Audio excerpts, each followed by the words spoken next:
যারা শ্বশুর বাড়ির থেকে যৌতুক নামে শ্বশুর শাশুড়িকে কষ্ট দেয়, এদের মতো ইতর, এদের মতো ডাকাত, এদের মতো বদমাশ, এদের মতো চোর, এদের মতো ফকিন্নি জগতে আর কেউ না।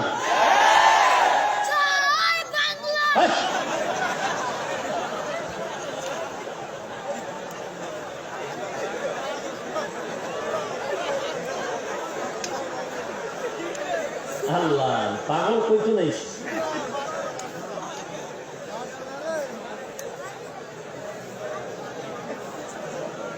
জয় বাংলা তো বলাই আছে মনে হয়।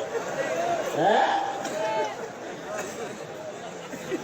বাংলাদেশের জয় চাইছে ছোট মানুষ, আল্লাহ বাংলাদেশের বিজয় দান করে। আরো জোরে পান। আমরা তো বাংলাদেশের বিজয়ী মুসলমান, এটা ঠিক নয়? এই বিজয়ের উপরে আজকে যাদের কারণে হামলা হচ্ছে, বিজয়ের কলঙ্ক হচ্ছে যাদের কারণে, দুর্নীতির কারণে, অপরাধ